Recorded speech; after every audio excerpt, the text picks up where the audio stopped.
무슨 이야기를 할 것이냐, 우리 신경계에 대해서 이야기를 해보려고 해요. 자, 명령을 내리는 중추인 이 뇌부터 시작을 해서 우리 다음 시간 뭐 이렇게 지나가면서 이제 점점점 신경이 우리 전체 몸에 어떻게 펼쳐지는지 퍼지는지 이야기를 해보도록 하겠습니다. 그래서 오늘은 여러분들과 함께 명령의 중추인 중추신경계를 이야기를 한번 해보려고 해요. 자, 중추신경계요, 두 가지로 나눌 수가 있어요. 크게는 뇌, 우리가 생각하는 이 머리에 있는 뇌, 그 다음 척수라고 해서 척추뼈가 있죠. 이 등줄기에 척추뼈가 있는데 그 안에 들어가 있는 뇌의 부분, 척수라고 얘기하는 그 부분까지 뇌와 척수를 이야기해서 얘네들을 모두 다 중추신경계, 명령을 내리는 곳이다 라고 이야기를 하는 겁니다. 자, 그럼 뇌부터 어떤 기능을 하고 어떻게 생겼는지 이런 이야기들을 한번 쭉 이어가 보도록 할게요. 자, 뇌는요, 여러분들 책에 있는 그림처럼 이렇게 생겼어요. 우리가 가장 쉽게 기억하는, 쉽게 알고 있는 대뇌뿐만 아니라 그 아래 대뇌의 동생격인 소뇌도 존재하고 또 다른 여러 가지 일들을 하는 다른 뇌들이 존재합니다. 뭐 간뇌라든가 중간뇌라든가 연수라든가 중요한 부분들이 이렇게 존재하죠. 오늘의 포인트는 이 모습들을 보고 어디가 이 부분인지, 각각의 뇌의 부분인지, 그리고 그 부분에서 어떤 역할들을 하는지 이런 것들을 맞추는 것이 여러분들의 포인트다라고 얘기를 해줄 수가 있어요. 자, 일단은 뇌 중에서 가장 대표의 중추적인 역할을 하는 대뇌부터 이야기를 해보려고 해요. 자, 대뇌는요, 그림에서도 보다시피 가장 커다랗게 생겼어요. 우리 머리의 전체 부분을 차지하고 있을 정도로. 자, 여기 그림에서는 하나로 보이겠지만 여러분들 뭐 의학 드라마나 여러 가지 매체를 통해서 알고 있죠. 이 가운데를 갈라서 이제 양쪽으로 두 개의 반구가 존재합니다. 두 개의 똑같이 생긴 반구들, 이 뇌들이 존재하는 게 바로 대뇌이다라고 볼 수가 있고요. 그림에서도 짜글짜글한 표면의 주름들이 보이고 있어요. 이 많은 주름들을 가지고 있는 게 바로 대뇌. 두 개의 반구에다가 표면에 많은 주름을 가지고 있다.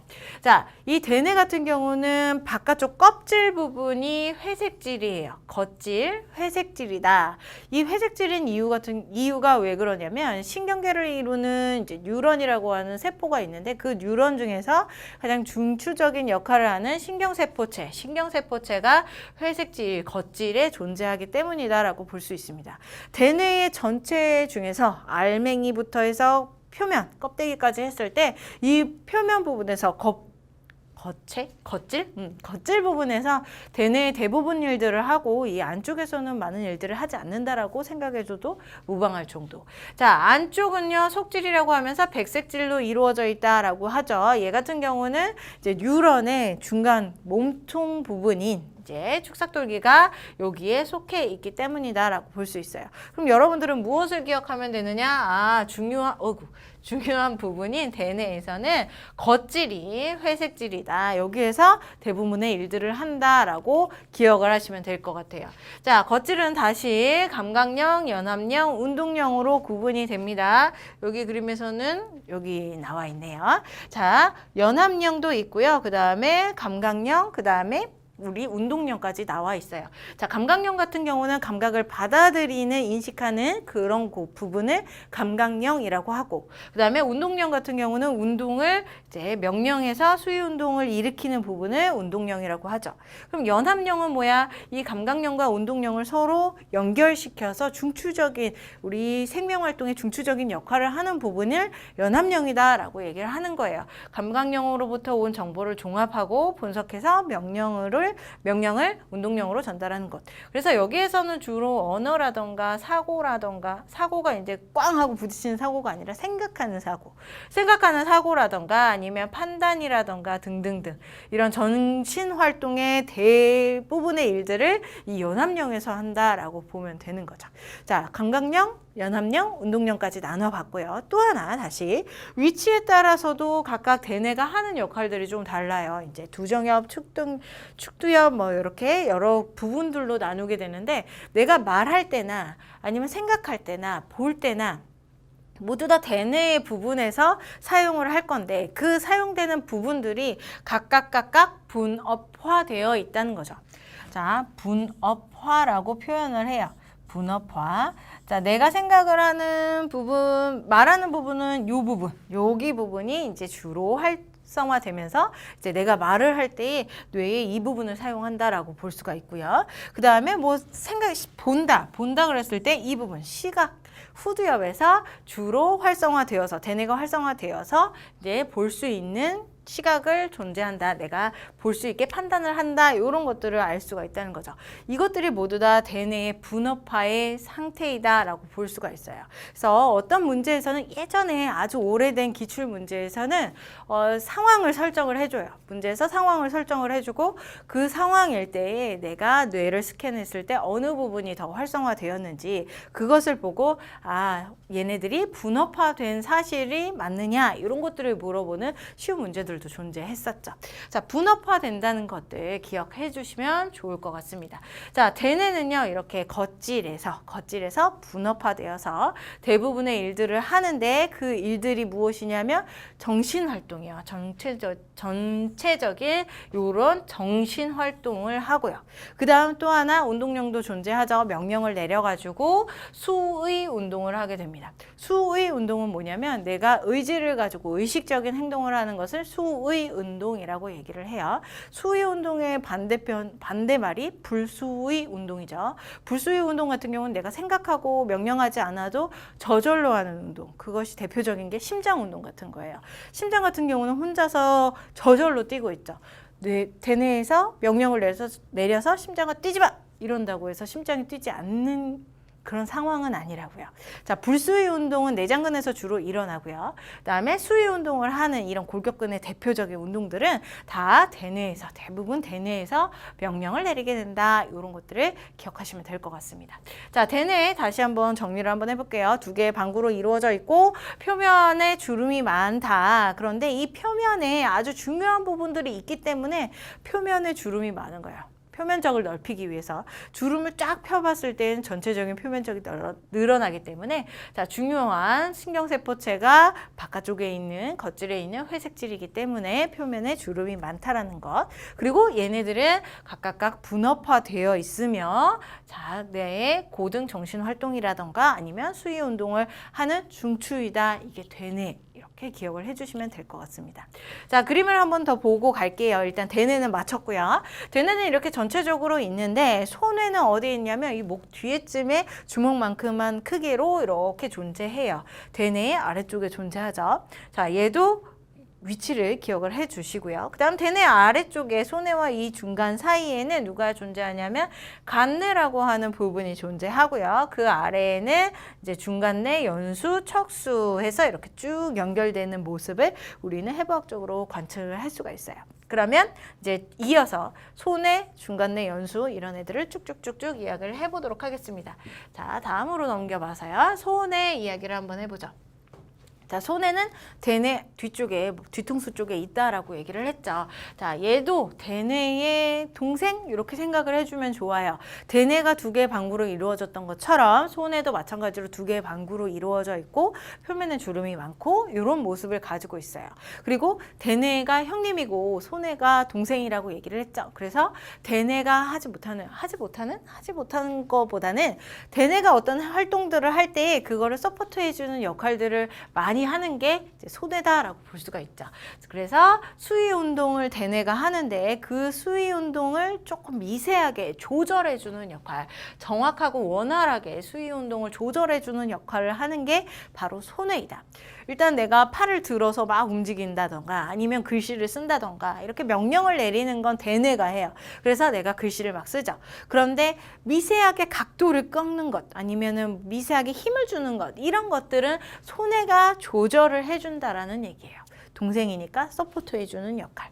자, 또 하나가 우리 감각 같은 경우는 모두 다 대뇌로 갑니다. 누구만 빼고 대뇌로 가냐면 평형감각이요. 우리 귀에서 일어나는 평형감각들, 귀에서 받아들일 수 있는 평형감각들은 이제 중추가 누구냐면 소뇌. 나머지의 감각기관들은 모두 다 대뇌로 감각을 보내는 반면 평형감각만 소뇌로 보낸다라는 거 기억을 해주시면 좋을 것 같아요. 자, 여기까지가 대뇌와 소뇌에 대한 내용. 그러면 이제 소뇌와 대뇌 사이에 존재했던 커다란 부분이 있죠. 거기가 바로 이제 우리 말하는 간뇌라고 하는 부분이에요. 이 간뇌도 굉장히 중요한 부분이죠. 간뇌는 대충 그림을 이렇게 그려보면 대뇌가 바깥쪽에 있고 그 다음에 소뇌가 이렇게 아래쪽에 존재하죠. 얘를 절반으로 딱 잘라가지고 위쪽을 시상이라고 하고 그 다음에 아래쪽을 시상하부라고 얘기를 합니다. 시상과 시상하부로 나누어져 있어요. 간뇌 같은 경우는.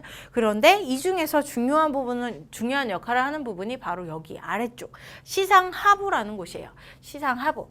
자, 여기에서는 우리 몸에서 가장 중요한 뭐 다른 것들도 다 중요하지만 자, 매우 중요한 역할을 하는데 그것이 무엇이냐면 항상성 유지를 하는 조절 중추이다라고 얘기를 해줄 수가 있습니다.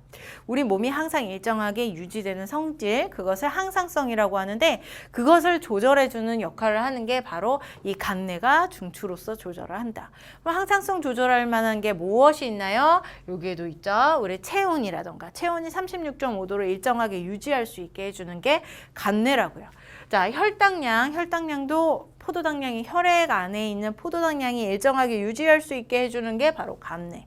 삼투압, 내 몸 안의 농도를 일정하게 유지해 줄 수 있게 하는 게 간뇌. 이런 항상성을 조절해주는 중추가 바로 간뇌 시상하부다라고 볼 수가 있죠. 그럼 이런 애들을 어떻게 조절을 하느냐? 얘가 누구의 중추이기 때문에 자율신경계와 그 다음에 내분비계의 중추이기 때문이에요. 자율신경계는 교감신경과 부교감신경 두 가지가 있죠. 얘네들이 서로 기량적으로 작용을 하면서 내 몸을 조절하게 됩니다. 또 하나 내분비계는 호르몬이라고 얘기를 하죠. 호르몬을 분비하는 기관. 자, 이 호르몬을 분비하는 곳이 바로 간뇌가 중추가 되어서 호르몬을 분비할 수 있게 조절할 수 있게 해주는 게 바로 간뇌이다라고 볼 수 있어요. 얘 같은 경우는 이 간뇌 같은 경우는 우리 말초신경의 자율신경이라던가 아니면 항상성 조절부 파트라던가 아니면 내분비계 파트 이렇게 세 가지의 파트랑 연결해서 문제에 자주 나오고 있기 때문에 자, 위치와 함께 하는 역할을 잘 기억해 두실 필요가 있죠. 자, 나머지들도 얘기를 해볼게요. 이 간뇌 아래쪽으로 쭉 연결된 애들이 있었어요. 그래서 처음에 나오는 애가 중간뇌가 있었습니다. 자, 이 중간뇌 같은 경우는 하는 역할이 뭐냐면 소뇌랑 함께 몸의 평형을 유지해주는 역할. 소뇌가 중추적인 평형 역할을 한다면 이제 미세하게 조절을 도와주는 역할이다라고 볼 수가 있고요. 더 중요한 건 누구냐면 눈이요. 중간뇌는 눈이랑 연결되어 있다 이렇게 생각을 해주면 좋아요. 안구 운동, 눈을 돌린다던가 아니면 동공의 반사라던가 여러 가지 눈에서 일어나는 현상들이 다 중간뇌가 중추로서 역할을 하기 때문이다 라고 볼 수가 있죠. 그리고 동공의 크기 조절, 눈의 조절을 여기에서 한다. 또 하나 이제 반사 운동도 동공 반사라던가 안구에서 눈에서 일어나는 반사 행동들은 이제 중간뇌가 중추이다라는 거 알아두시면 좋아요. 다음 중간뇌 아래쪽에는 뇌교라고 있는데 그 뇌교 같은 경우는 소뇌랑 대뇌 사이에 이제 메시지를 주고받는 걸 연결해주는 역할을 하는 애가 뇌교이고요. 그 더 아래쪽을 이제 연수라고 합니다. 자, 이 연수 같은 경우는 하는 역할이 뭐냐면 몸 아래에서부터 올라와서 대뇌로 혹은 위쪽으로 올라가는 신경을 교차해주는 역할을 해요. 전체에서 교차해주는 역할을 한다. 신경교차. 대부분의 신경들이 이 연수에서 교차를 해요. 여러분들 들어봤을 거예요. 오른쪽이 발달한 사람은 오른편이 발달한 사람은 이제 왼쪽 뇌가 발달을 했고 그다음에 왼편이 발달한 사람은 오른쪽 뇌가 발달을 했다. 이런 얘기를 들어본 적이 있을 거예요. 그것은 연수에서 신경이 교차하기 때문이다. 대뇌 좌뇌에서 이제 명령을 내리게 되면 우측의 몸에 연결을 해서 쭉 명령을 해서 생활할 수 있게 활동할 수 있게 해주는 역할을 하는 게 바로 이제 교차의 능력이 있는 연수의 역할이다라는 거죠. 자, 이런 신경 교차하는 것뿐만 아니라 이제 중추적으로 하는 역할은 또 뭐냐면 심장 박동 속도 조절하는 거, 호흡 속도 조절하는 거, 소화 운동 속도 조절하는 게 바로 연수의 역할이에요. 내장기관에서 하는 역할들이죠. 심장은 자동성을 가지고 있기 때문에 혼자서 뛰어요. 그런데 속도 조절을 하는 걸 연수가 한다고요. 그 다음에 호흡이나 소화 운동의 속도 조절을 하는 게 다 연수가 한다고요. 이 세 가지를 기억을 해주시면 좋고요. 또 하나 반사 행동도 합니다. 반사의 중추가 됩니다. 지금까지 반사가 나온 것은 우리 중간내 뿐이었어요. 눈에서 일어나는 반사는 중간내가 한다. 그런데 이제 눈을 제외한 이 얼굴 부분에서 일어나는 반사 행동들, 이런 행동들은 연수가 중추이다라고 기억을 해주시면 돼요. 대표적인 게 기침. 재채기? 기침, 재채기는 대뇌가 기침해, 재채기해 이런다고 해서 하는 게 아니고 나도 모르게 하는 거죠. 그래서 반사 행동이다라고 볼 수가 있고요. 기침, 재채기, 하품, 눈물 분비 등등 이렇게 얼굴에서 일어나는 반사 운동들은 연수가 중추이다라고 볼 수가 있다는 거예요. 자, 이렇게 해서 전체적인 뇌의 모습까지 이야기를 해봤고요. 이어서 이제 뇌와 연결되어 있어요. 연수와 연결돼서 척수를 이야기를 해보도록 하겠습니다. 자, 척수 같은 경우는 척추 안쪽에 들어가 있어요. 말랑말랑한 부분이고 여기에서도 중추의 역할을 해요. 중추신경계로서의 역할, 명령을 내리는 역할들을 하는 거죠. 자, 척추들이 마디마디 존재하고 뼈들이 이렇게 하나의 통으로 이루어져 있지 않죠. 뼈 마디마디가 존재하고 그 마디마디마다 이제 척수의 근육들이 섬유 다발들, 신경 다발들이 이렇게 뻗어져 나오는 모습으로 나와져 있어요. 자, 그래서 척수 중간이 이렇게 생겼고요. 그 다음 양쪽이 뻗어져 나오는 모습을 갖고 있다. 얘네들 같은 경우는 척추들 마디마다 뻗어져 나온다라고 얘기를 해주고 있습니다. 한번 지우고 얘기할게요. 자, 이런 전체적인 모습을 가지고 있는데, 자, 얘는 대뇌랑 비교했을 때 대뇌는 표면이 회색질이라고 했어요. 표면에서 대부분의 일들을 한다. 안쪽 같은 경우는 축작돌기로 이루어져 있기 때문에 대뇌 안쪽에서는 별 일이 없어요. 이런 사건들도 있죠. 뭐 커다란 뭐가 흉기 같은 게 딱 박혔어요. 머리에 박혔어요. 그런데 표면에서는 그것을 손상으로 데미지로 인식을 하지만 그 안쪽에 대뇌의 더 안쪽에서는 축삭돌기만 존재하기 때문에 그 손상의 정도는 이제 크게 데미지를 입지 않는다라고 얘기를 해요. 그런 사건들이 있었대요. 그런데 척수 같은 경우는 대뇌와 반대예요. 지금 봤을 때 그림에서 안쪽의 모습이 조금 더 진하게 색칠되어 있죠. 이 안쪽에 중요한 신경세포체가 존재하기 때문입니다. 신경세포체가 안쪽에 존재해서 안쪽이 속질이 회색질임을 알 수가 있고요. 대뇌와 반대. 자, 그리고 이 안쪽에서 주로 연합뉴런의 신경세포체들이 여기에 존재해요. 연합뉴런. 자, 그리고 얘도 중추이기 때문에 감각, 연합, 운동이 서로 결합되어서 이제 이 중추를 지나게 되는데, 자, 감각뉴런 같은 경우는 어디로 들어오게 되냐면 척수의 이 등 쪽, 우리 사람의 등 쪽으로 들어오게 돼요. 후근이라고 하는데 후근 쪽으로 감각 뉴런들이 쭉 들어오게 되는 거죠. 여기도 마찬가지로 후근 쪽으로 들어와요. 등 쪽으로 해서 감각이 척수 안쪽으로 들어온다는 얘기예요. 그러면 이 척수 중간에 연합 뉴런이 있어서 이 연합 뉴런이 이 정보를, 감각의 정보를 받아들이고 이제 대뇌로 보낸다던가 아니면 내가 반사 행동을 하기 위해서는 이제 운동 뉴런으로 보내줘야 되겠죠. 명령을 보내줘야 되겠죠. 그런 명령을 보내주는 건 이제 배 쪽으로 빠져나가요. 전근이라고 하죠. 신경다발들이 배 쪽으로 빠져나가는데 운동뉴런의 신경다발은 바깥쪽, 배 쪽으로 빠져나가는 전근에 존재한다라고 기억을 해주시면 될 것 같아요. 자, 척수에서 일어나는 반응들은 감각, 연합, 운동의 순서대로 일어날 건데 그 방향이 후근으로 들어와서 등에서 들어온다는 얘기죠. 등 쪽으로 들어와서 척수 안쪽에서 명령을 내리고 그 다음 배 쪽으로 나가는, 우리 전근으로 나가는 그런 방향으로 존재한다라는 거예요.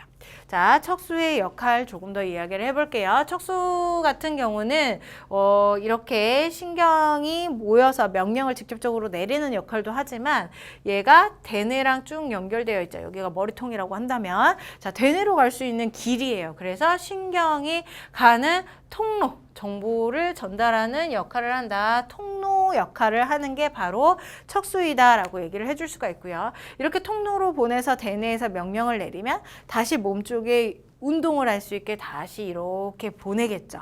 이렇게 보내는 과정도 통로를 통해서 척수라고 하는 통로를 통해서 명령을 보내게 된다라고 볼 수 있습니다.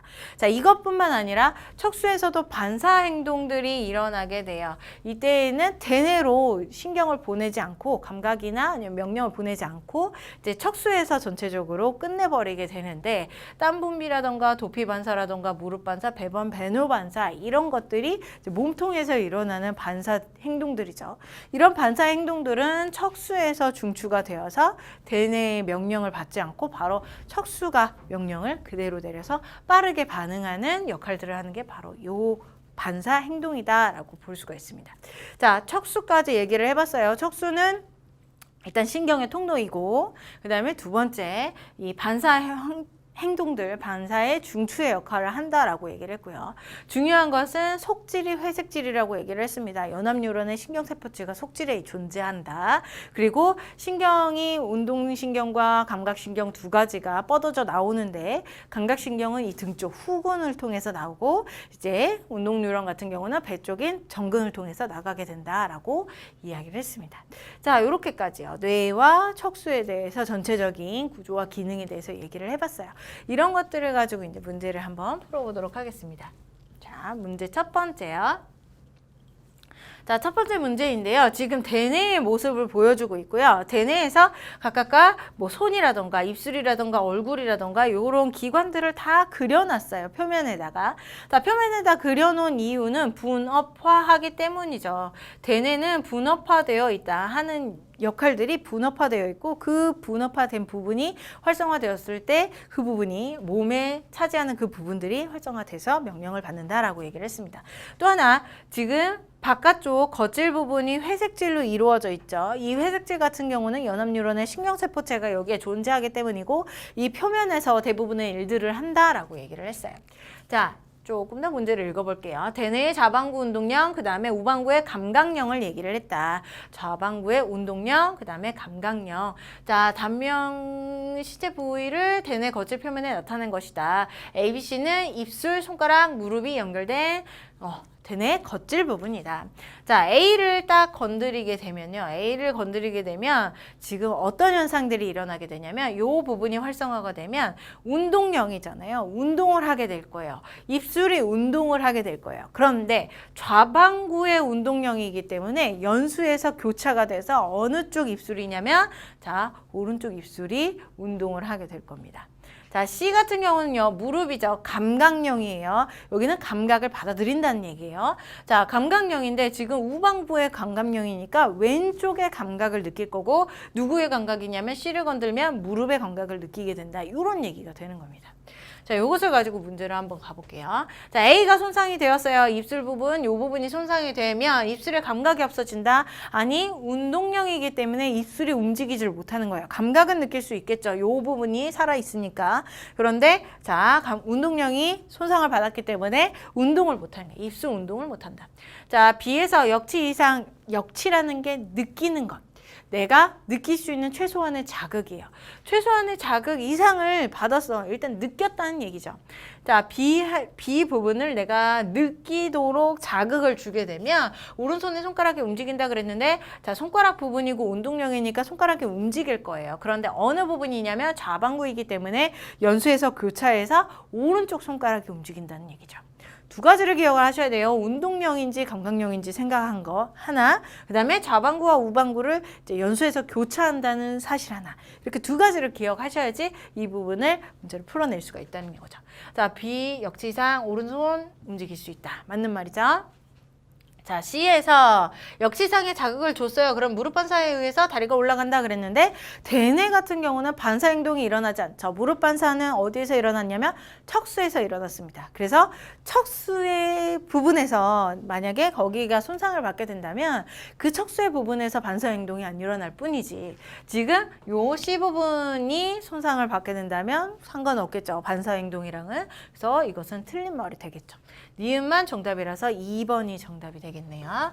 자, 다음 넘어갑니다. 자, 자, 두 번째 문제 한번 풀어보도록 하겠습니다. A, C는 연수, 중내, 척수이다 라고 얘기를 하고 있어요. 자, 첫 번째 특징부터 얘기를 해보면 뇌줄기를 구성한다 라고 얘기했습니다. 뇌줄기는 뭐냐면 생명을 유지하는 데 굉장히 중요한 역할을 하는 뇌의 부분이에요. 그 부분이 어디냐면 중간내, 그 다음 중간내 바로 아래쪽인 뇌교, 그리고 그 아래쪽인 연수까지, 중간내에서부터 연수까지 연결되는 그 부분을 우리는 뇌줄기라고 얘기를 한다는 거예요. 자, 이 뇌줄기는 생명 유지에 굉장히 중요하다라고 얘기를 했죠. 그 부분들 이제 전체적으로 찾아보면 되는 겁니다. 자, 이 중에서 A, B, C 중에서 척수가 우리 뇌줄기에 속하지 않는다라고 했죠. 그러니까 요 A가 척수, 뇌줄기에 속하지 않기 때문에 B와 C 같은 경우는 뇌줄기를 구성하는 연수와 그 다음에 중간내가 되겠네요. 그 다음 동공 크기 조절을 한다라고 얘기를 했어요. 그러면 동공 크기는 무조건 중간내가 조절을 하는 것이기 때문에 여기에서 동공 크기를 조절하지 않으면서 뇌줄기를 구성하는 이 아이, 여긴 구성하겠죠. 자, C가 바로 연수이고 그 다음에 B가 중간내가 되겠습니다. 그러면 동공 크기를 조절하는 중간내, 그 다음에 척수는 아님, 이렇게 표현이 되겠죠. 자, 기억부터 A는 무릎 반사의 중추이다. 자, 목 아래쪽에서 일어나는 모든 반사 활동들은 우리 척수가 중추가 돼요. 그래서 무릎 반사라던가 회피 반사라던가 배변 배뇨 반사 등등등 그런 것들이 모두 다 척수가 중추가 되는 겁니다. 자, B는 중간내이다 라고 했어요. B는 뇌줄기에도 속하면서 동공 크기 조절의 중추가 되는 중간내가 맞습니다. 자, 기억은 있음. 네, 뇌줄기에 포함되어 있죠. 연수는. 그래서 맞는 말 5번이 정답이 되겠네요. 자, 다음 문제. 자, 이것도 구조죠. 지금 전체적인 뇌의 구조를 이야기를 하고 있는데 지금 척수까지 포함이 된다라고 했으니까 D가 척수예요. 척수. 그러면 대표적인 애부터 가장 쉬운 대뇌, 그 다음에 대뇌와 소뇌 사이에 커다랗게 존재하는 얘가 이제 A가 간뇌, 그리고 B가 간뇌 아래쪽에 중간뇌, 그리고 C가 중간뇌 아래쪽에 연수가 되는 거죠. 각각 하는 역할들 얘기를 하는 것 같아요. 자, A는 시상이 존재한다. A 같은 경우는 간뇌이고 시상과 시상합으로 존재한다라고 얘기했죠. 맞는 말. 자, B는 동공반사의 중추이다. 아, 중간뇌 같은 경우는 눈이랑 관련돼 있다라고 했어요. 그래서 맞는 말. C는 뇌줄기에 속한다. 뇌줄기는요, 이 중간뇌부터 연수까지를 얘기를 해요. 그래서 C 같은 경우는 연수에 속하는 거니까 맞는 말이 되겠습니다. 자, D에서 나온 운동신경다발이요. 척수 같은 경우는 운동신경다발이 전근, 그 다음에 감각신경다발은 이제 후근으로 들어온다라고 얘기를 했죠. 그래서 후근이 아니라 운동이기 때문에 전근이다. 그래서 4번이 정답이 되겠습니다. 자, 5번 같은 경우는 이의 겉질에 신경세포체가 존재한다 그랬는데 이 같은 경우는 대뇌이고요. 대뇌는 중요한 일을 어디에서 하느냐? 표면에서 한다라고 얘기를 했죠. 표면이 회색질이에요. 신경세포체가 존재하는 것. 척수 같은 경우는 이렇게 생겼을 때 이 안쪽이 회색질이라고 얘기를 했습니다. 중요한 신경세포체가 이 안쪽에 있으니까. 대뇌와 반대. 이렇게 기억하시면 될 것 같아요. 자, 일단 4번이 정답임을 우리가 알아낼 수가 있었습니다. 자, 여기까지죠. 우리 전체적인 뇌와 척수의 구조와 함께 기능에 대해서 이야기를 해봤는데 얘네들의 기능과 함께 여러분들 앞으로 이어갈 말초신경계의 명령이라던가 아니면은 우리 항상성 유지라던가 이런 것들을 전체적으로 통합해서 기억을 하실 필요가 있어요. 자, 오늘은 여기까지 하도록 하죠. 수고 많이 하셨습니다. 감사합니다.